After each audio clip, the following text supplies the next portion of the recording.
This is the CRE Weekly Digest by LightBox, a firm transforming the commercial real estate landscape by connecting every step of the CRE process with comprehensive tools and data. I'm Martha Kocher with our experts Manus Clancy and Diane Crocker. Today, we're diving into property resilience and CRE risk, and our guest is Holly Neber, one of the most respected voices in environmental due diligence. Holly served as president and CEO of AEI Consultants for over a decade and just recently stepped into a newly created role, Chief Resilience Officer. We're going to talk about what property resilience means today, diving into insurance hurdles, investor due diligence, and policy changes. Holly brings a unique blend of leadership, technical knowledge, and future thinking, from leading AEI's growth in environmental due diligence, valuation, site remediation, and climate risk services to helping develop the industry's first property resilience assessment guide for commercial properties. Holly, that's an impressive list of accomplishments. Welcome to the podcast. Thank you so much. It's great to be here. First of all, congratulations on your new role, Chief Resilience Officer. Explain how this role spans external property resilience services and the internal strategic management of your organization. Well, it is really the absolute coolest job. It's combining two of my greatest passions, the people of AEI and our relationship with the planet. And so on the people side, I'm ensuring that our culture supports everyone at AEI to step into their full potential, which I would argue is more important now than ever in this rapidly evolving business environment. And on the planet side of things, really addressing the changing climate, increasing frequency and severity of hazard events by working on services that improve the sustainability and resilience of our built environment. So if you could Diane knows I love a good tree vision. I love to talk about trees. And one visual that I would give you on my role is if AEI was a tree, it would be a tree with very deep roots. It would be able to blow in the wind, but it would remain standing.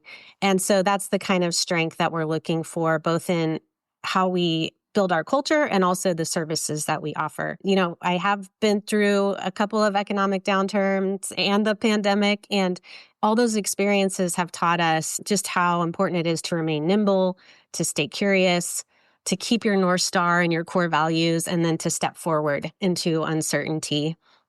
And so resilience is really a cool concept because whether you're talking about buildings or organizations or people, resilience is this beautiful balance of strength and flexibility and understanding that conditions change and being prepared for what comes, which we need now more than ever. And I get to work with such an amazing team of people. They're really doing the great work, and I'm just their cheerleader and hopefully kind of a Yoda figure that helps people see their potential and step into that power and strength, which has been something that so many people have done for me over the years.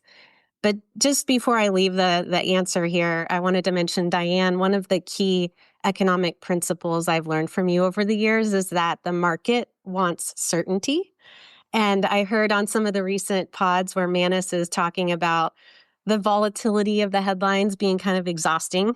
And while I agree that uncertainty is tough, I really think that one of my key learnings anyway over the last few years is that certainty was always an illusion. You know, it's just so clear now that anything can happen at any time. And there are so many things outside of our control. So when I think about resilience, whether for our people or our company or our clients, it's being able to thrive in uncertainty, utilizing it as a catalyst for innovation and growth, and, predicting the challenges that may come and getting prepared for those.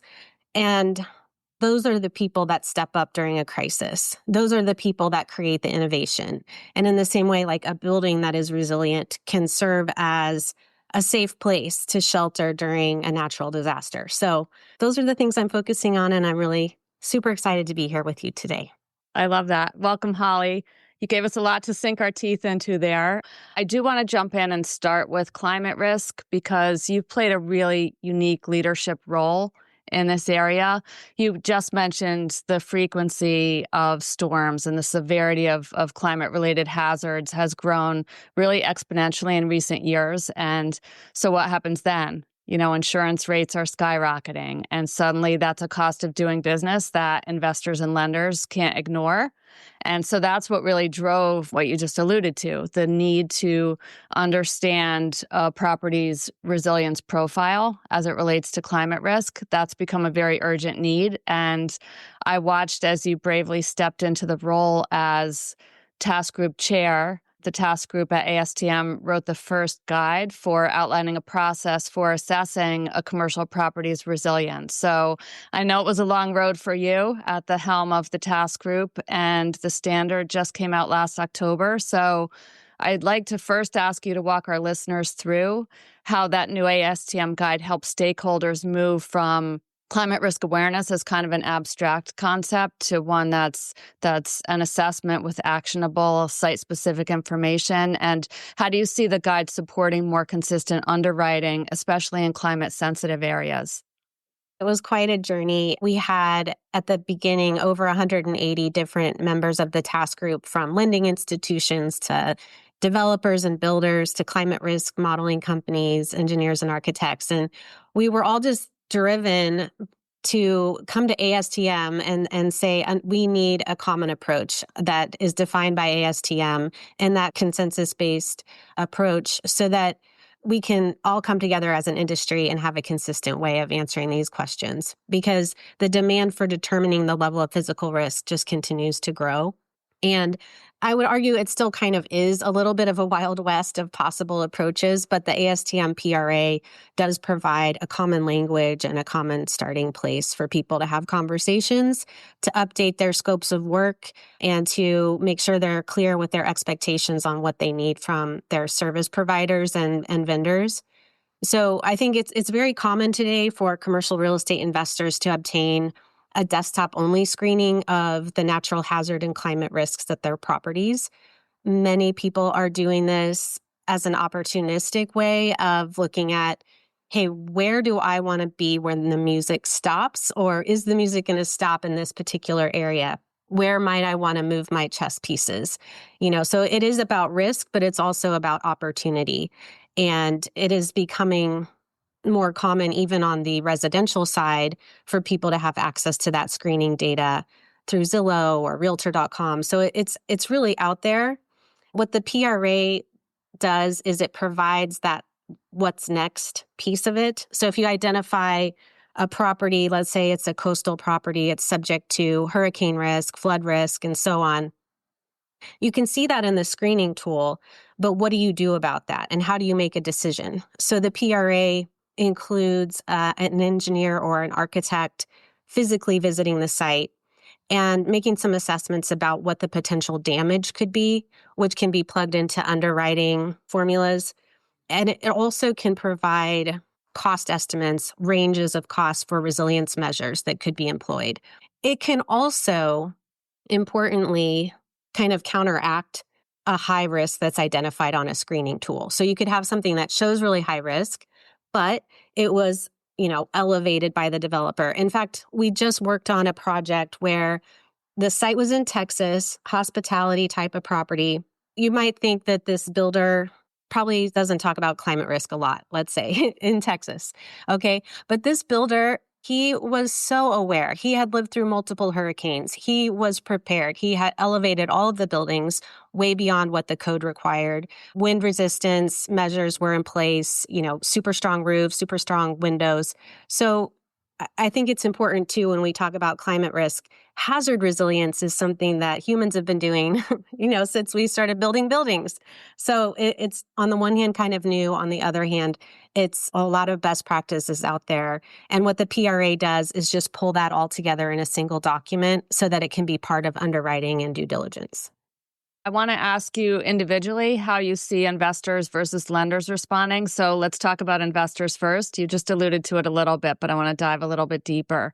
In terms of how investors are managing climate risk, is it a transactional consideration? Are they looking holistically at properties in their portfolios to kind of measure each one in terms of its exposure to climate risk? What are you seeing? I think it's a combination of both. I think for investors, A lot of it depends on, they say follow the money, right? So where's the money coming from? If you have a lot of money coming from Europe, you're getting a lot of questions about what is the climate risk in your portfolio. And that would be both the physical risk and the transition risk.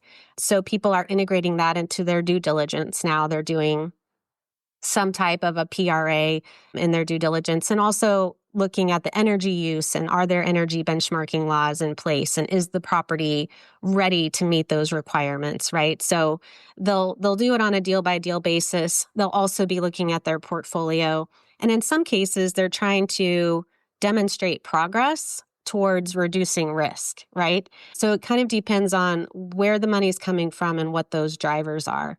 But I think one thing, there's some common themes across all the investors we see in this community, which is that on the portfolio level, a few assets may be driving most of the risk. So if you can really narrow it down, you might do a portfolio-wide screening of the physical risk, and then you would find a third of them perhaps are subject to elevated risk of some kind. Then you could take the next steps of doing an on-site with the PRA to confirm or deny what you see in that screening report. So it's not all things for all properties. And then when they start doing acquisitions, it's looking at, is this area, this region subject to an elevated risk? And how does that apply back to my property type, right? So if you're logistics, you're thinking about any disruption to not only the building itself, but the transportation systems around the property. Your data centers, data centers have been doing this type of work forever, right? Because any downtime is really bad. The same for hospitality, hotels. They want to make sure not only is the property safe, but can guests get to and from the property. So the lens can vary depending on what type of assets you're talking about. Let's talk about the debt capital side. Are you seeing lenders requiring a climate risk assessment as part of their due diligence? And then the flip side, if you're a borrower, are you thinking about resilience if you, say, have to prepare for a refi or an acquisition over the next 12 months?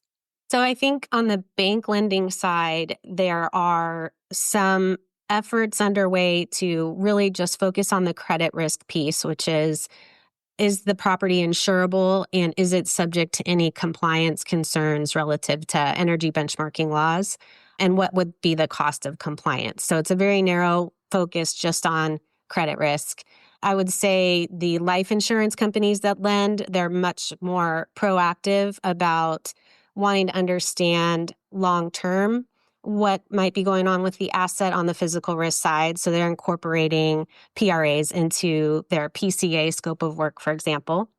And the other thing I'm seeing with bank lenders is that they're facing challenges with the insurability of the assets. So another project in Texas involved a site that the lender was being asked to waive their insurance requirements, and the property owner, were they to buy the insurance that the lender required, it would have completely blown up the deal.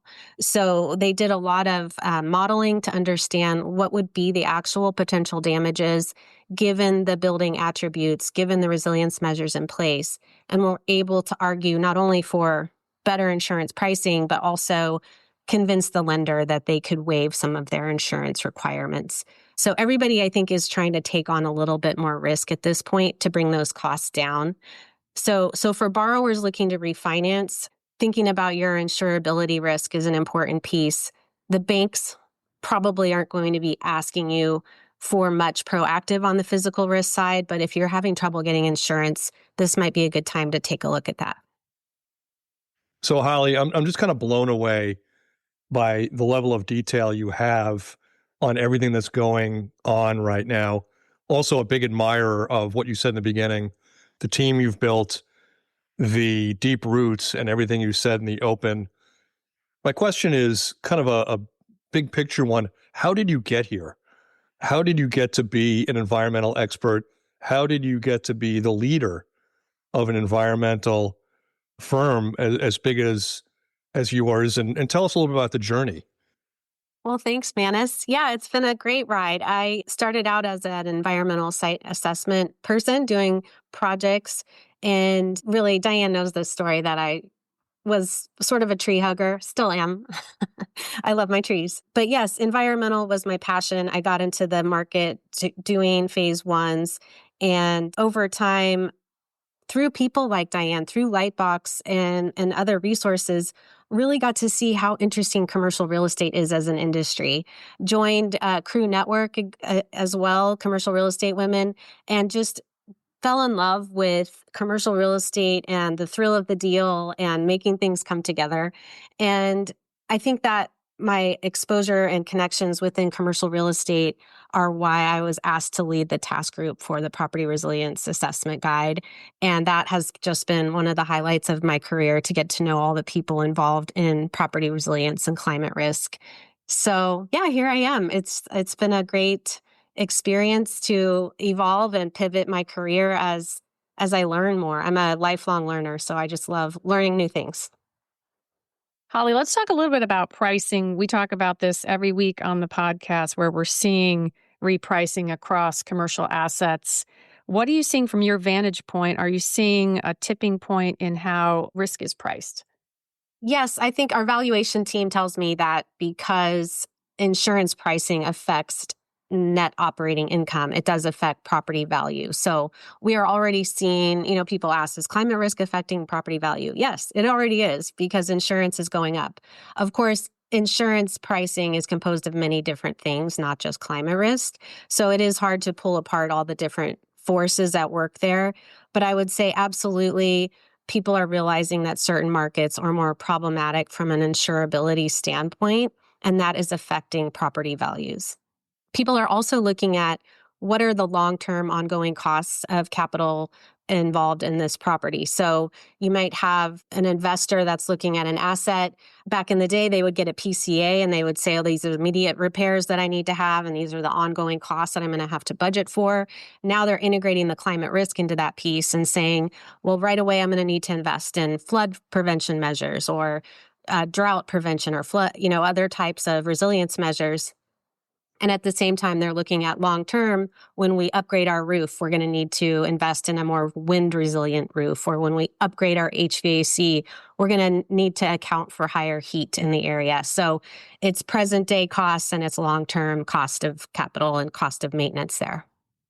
During our prep, Holly, you made the remark that the market continues to be very buoyant, that you hadn't seen a lot of slowdown in activity, even with the economic uncertainty that we've seen since April 2nd. Why do you think that is? Why do you think that the market continues to soldier on, even with higher insurance costs, tariffs, economic uncertainty, now war in the Middle East? What is the thing that keeps it going? Well, I think, to return to our theme of resilience, the CRE industry is very resilient, and one person's loss might be another person's gain, right? So if the market resets, there are people waiting on the sidelines ready to take advantage of that. So for those of us that serve the industry and the transactions, we're just seeing a lot of continued activity. It might be different players, but people who have been on the sidelines are now jumping in, and so there's still a lot going on. So we talked about the impact of climate risk on insurance rates and changing really kind of the calculus behind a property's financials. Here's the $1 million question for you, Holly. Are you, as you're out and about talking to investor clients, are you actually seeing them walk away from a deal expressly because of climate risk or because of what's coming out of having had a PRA conducted? We see people using the PRA information or the climate risk information as one element within the larger risk management picture. So we haven't seen people walk from a deal because of climate risk. But if a deal is already borderline, that might be something that pushes their decision towards the no. So we're getting there little by little. What about in terms of industry leaders? We're still kind of low on the climate risk assessment learning curve. What are you seeing in terms of best practices, in terms of a very proactive investor versus one that maybe isn't going in with their eyes wide open? I think for best practices, what I really recommend is that people understand their current risk management program and just utilize that, leverage that. climate risk is one lens of risk within your existing risk management program. So instead of inventing a whole new workflow, take your current risk management program and add the climate risk element to it. I think that's really important. Secondly, I would say begin with the end in mind. Don't just start collecting a bunch of risk information if you don't know what you're going to do with it. So you need to understand your risk appetite, your risk thresholds, your resilience expectations. And this again plays back to what kind of properties are we talking about? Assisted living, skilled nursing is going to have different needs than self-storage. So each investor, each type of property owner needs to think about what is their risk appetite and what's material to you before you start obtaining these assessments so that you know what to do with them. So Holly, you talk about understanding the risk appetite. I get that's the important phase, but for a lot of tourists in environmental risk, you're looking at a white piece of paper when you start. Once you've determined that risk, if you're a CEO at a bank or a development firm or a PE firm, what's day two? What's is it model development? Is it resourcing other people's models? Is it getting multiple models? What is the day two once you've adapted to, or at least identified your risk appetite?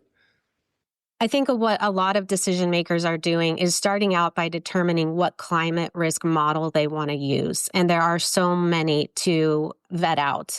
And there are pros and cons with many of them. There are some that come from the reinsurance area. There are some that are purely climate, some that also incorporate natural catastrophe models. So you have to really give that some time. There's actually a tip sheet on our website that explains how do you vet out these different models and identify one that's a good fit for you. But that's often the first step because these are typically a subscription and you really do want to pick one and stick with it, I would say. I've seen people try to just receive property resilience assessments from many different utilizing many different models. And then you're really comparing apples to oranges. So I think one of the first important steps is pick the model you want to use so you can have consistent findings across your portfolio. All right, Holly, I want to switch gears now because I do want to get your thoughts on the state of the market. We've been talking on this podcast about the mix of soft data, the sentiment, the confidence, and the hard data in terms of transactions and lending and deal making at this time of extreme volatility, to say the least. So AEI has clients really at the highest levels of investment and lending. So I'm wondering how you would describe their sentiment now compared to other times and other market cycles. Well, Diane, I think it's great that AEI's performance generally tracks with your LightBox activity index. And that's one reason I always share it with our team because I want them to see we're part of a bigger community. These trends affect us as a company and they affect our clients too. But I would say our clients are cautiously optimistic.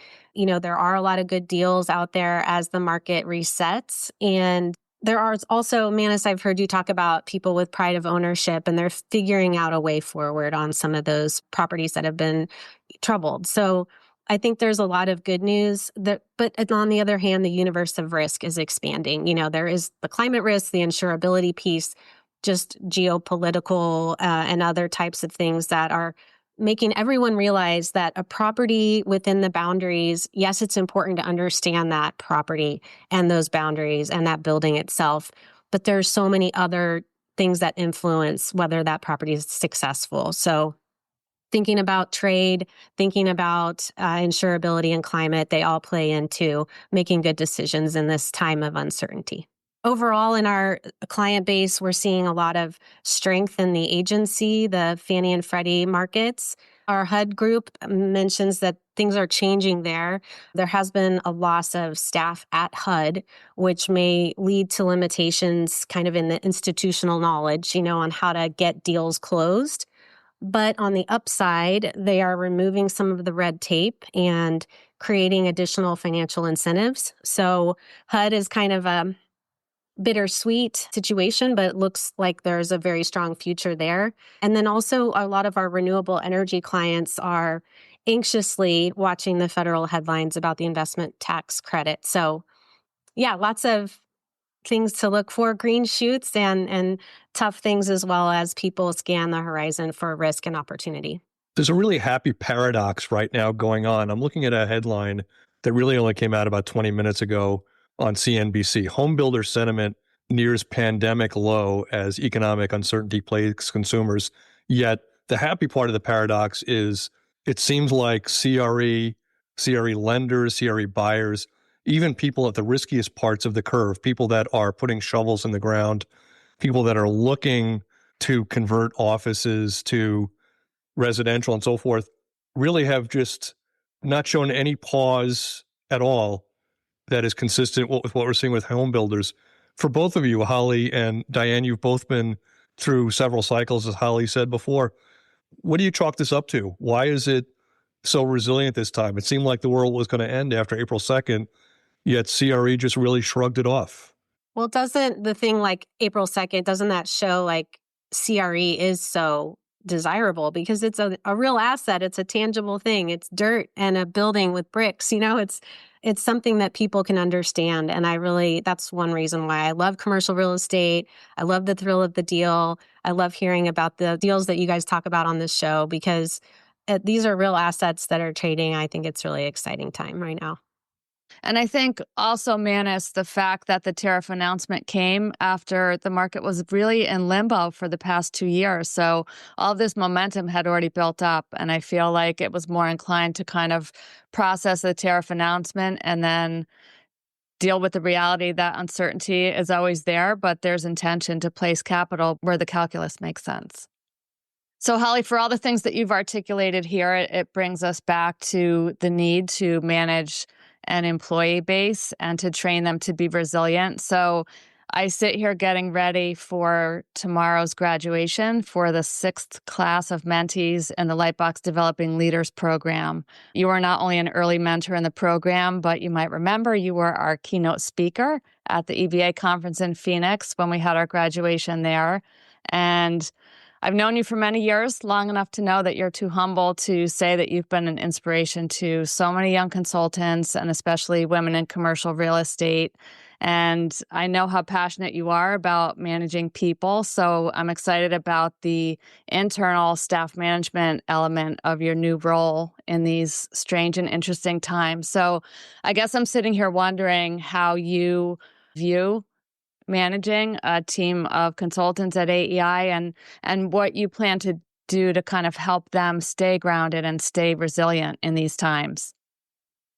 Thank you for your kind words, Diane. It's been such a pleasure to watch the mentor program take off and to see the people whose lives you've changed. So thank you for everything you've done on that. I'll give you another visual when we talk about staff resilience, and that is that of a sailboat. I used to live on a boat, and I can't claim that I sail that often anymore, but I just love sailboats, and I love the idea of sailing because in sailing, the conditions change frequently, and what you need to do as a sailor is identify how you're going to trim your sails to get to where you want to go. So my goal with our team is making sure everyone understands how to take their boat where they want their boat to go.